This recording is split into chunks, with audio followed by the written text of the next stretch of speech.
y'all. I usually do a class about once a month on the third Saturday, but this month I didn't do it. So what I wanted to do is I wanted to go over what we had wanted to do in that class, and that was to make our own elderberry cough syrup. So I'm just going to start. I'm going to use my crock pot to do this because I want it to slow simmer. So I've got about 5 cups of distilled water in my crock pot. I'm using distilled because I have well water, and you know sometimes it can be a little hard. So I wanted to just use distilled because I'm gonna try to store this.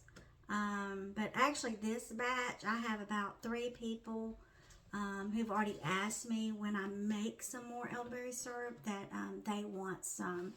So what you'll need to do is you'll need to start with elderberries, of course, dried elderberries. And unfortunately, I don't have any growing yet. I have some planted, but I don't have berries yet. So, and it's October, so that season's already past us. So I am going to start with an elderberry syrup making kit. Now I really love this syrup making kit. I've already made it a few times and it is really good. It's got cloves and cinnamon in it, and I think a couple other things. Let me see. Yeah, elderberries, organic dried elderberries, organic dried rose hips, organic dried hibiscus, organic cinnamon sticks, and organic cloves. You don't have to start with a kit, of course. If you have the berries, you can start with the berries, but I want you to see what I'm starting with. And like I said, these are wonderful to start with. And then if you wanted to add like more cinnamon or more rose hips or more elderberry, whatever you want to add, you can add to this. So this is basics, back to the basics 101. They're local to us. I'm in Hawkinsville, Georgia, but they're from Cochran, Georgia. So they are local to us, but this, like I said, this is the best kit I've ever started with. So there it is. I did pick this up at Lisa's Corner Market down here in Hawkinsville. If you haven't been in there, she's got all kinds of goodies in there, and they make a good salad, soup, hot dogs, anything like that you want for lunch. But go by there, get you some of this. And I want to say they have syrup already made, elderberry syrup already made. This company does. So anyway, that's what I'm starting with. And then I've got some local honey. I don't have much, but it's just enough. It's about 1/2 cup, which is exactly what I need for my syrup. So this is Busy Bee honey. It is local to us too. I picked this up at Lisa's Corner Market too. Y'all can tell where I do my shopping. I shop local, I shop small. So go by there. It's from Hawkinsville. And then I also, you can use other sweeteners if you want. This is some agave. Just pick this up at the grocery store, but I really like the agave as well. But if you have local honey, that's really good to use. So anyway, syrup making kit, distilled water, local honey. That's all you're gonna need, and then of course jars to put it in. I'm gonna sterilize some jars while this is simmering, and then once this is done, all I gotta do is pour them in there. So in this kit, let me see if I can show it to you. Get this water out of the way. Elderberries are so good for immunity support. Cloves, ginger, not ginger, ginger's not in here, but all those things are so good. And I think I have a visitor. Do I have a visitor? I have a visitor. Hello.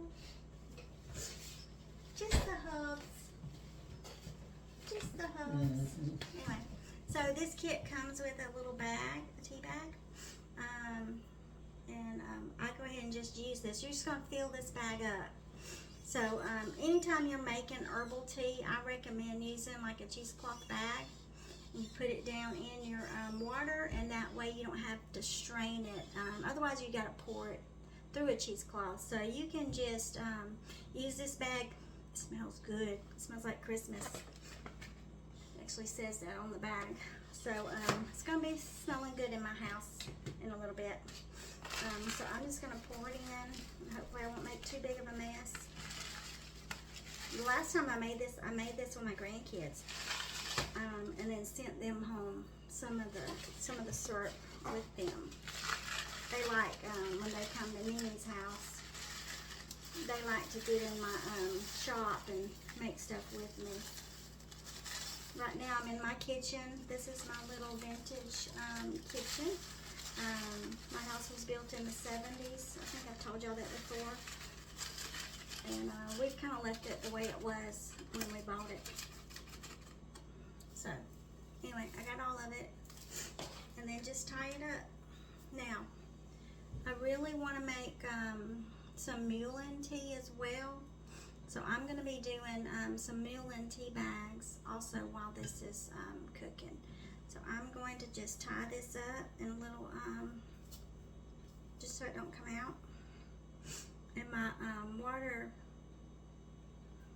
it might be already getting warm. So that is good. So we're just going to put this down in the water. And like I said, it's about 5 cups, 4.5, 5 cups of water. So I'm going to let that steep and cook for a few hours, and then like right before I go to bed tonight, I will pour it in the jars, and that's really all there is to it. And then you add the half a cup of honey once you get it cooked.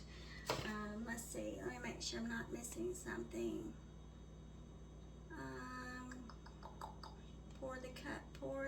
Simmer it. Pour the honey in it, and then remove the bag, and then add you can put this in your jar, whatever you're gonna pour this in, and when you pour it in, it's gonna all mix up with the honey. I'm gonna pour it straight in here, and then I'm gonna pour it into smaller jars, because like I said, I've got 3 people that want some of this, plus myself. So anyway, that's that process. So what I'm going to do next is I want to make some Mullien tea. My son called me yesterday. I talked to him, and he's sick with a cold. So I told him I would fix him a care package, and that's exactly what I'm going to do. So let me get my gloves, put this lid on there, and just let it be cooking. And I have Mullien that I harvested earlier and in the season, and then I have some of the little cheesecloth bags that I buy, and I always keep these, but you know, you can reuse them, which makes it nice. And then let me get something to pour this on.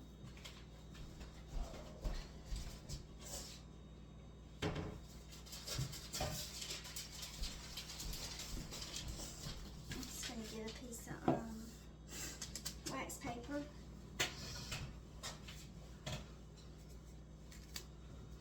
And I'm going to put my gloves on just to keep it clean.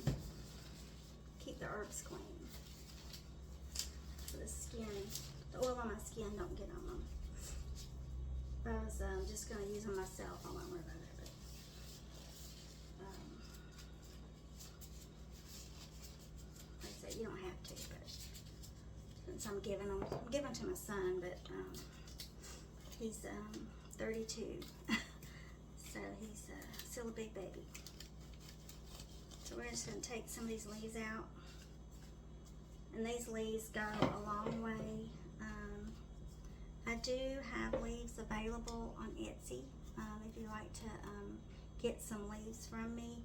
Now, this is dried up, but it used to be a pretty big leaf. But you can see they are dry.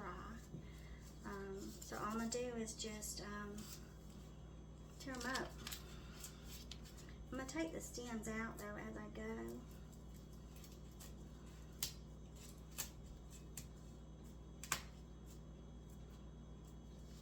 And throw those out. Now I could put some of my mullein in this syrup here.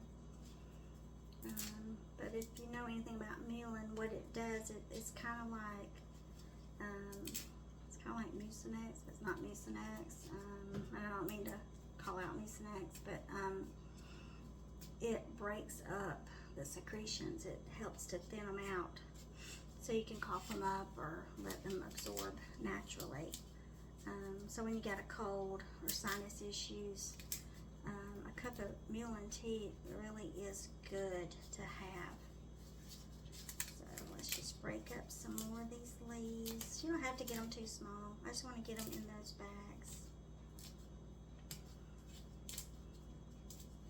And then I'll put them in a little jar to keep them.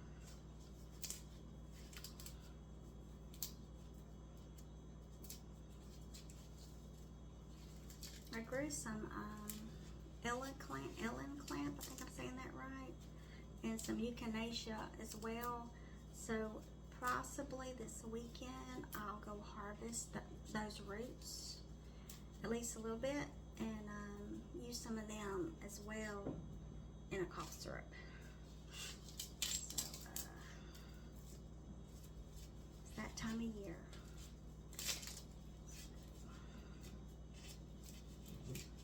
Now these mullein leaves are big and furry leaves. They grow wild. A lot of times you can see them along the roadsides growing. And they'll have a stalk coming up with little red flowers. I mean, not yet red, yellow flowers on them.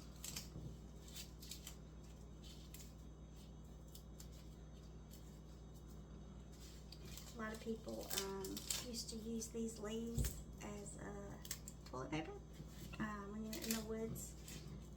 Like I said, it's big, soft, furry leaves. So these little hairs, got little hairs on them. So that's part of what helps to break up that mucus. Okay, so here's your good pile of leaves. And like I said, I could chop them up more, but we don't have to.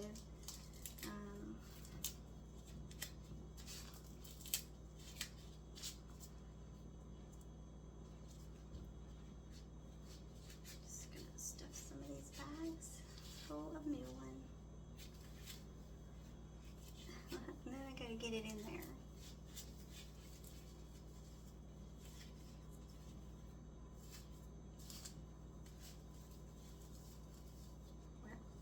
Maybe I'll stuff these bags with mullein.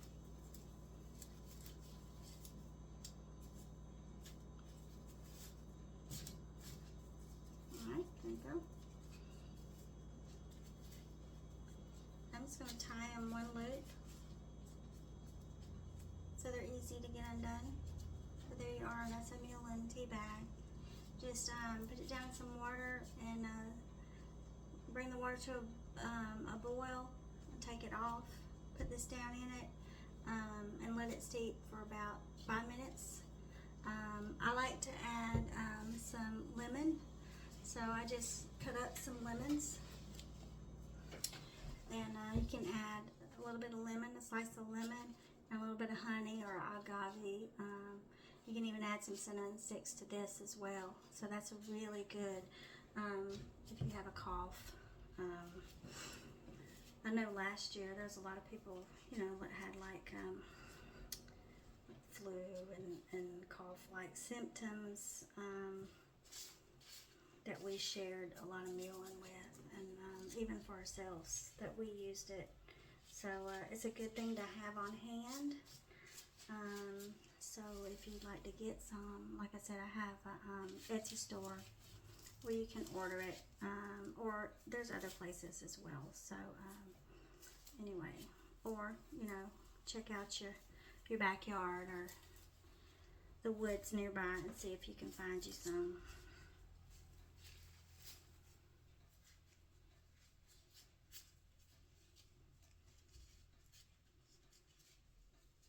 And I would just probably do 2 of these a day, maybe one in the morning, one in the evening, and it'll help you with that that cough or cold.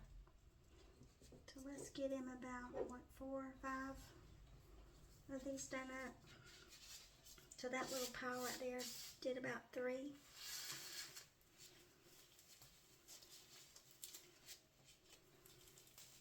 Bags.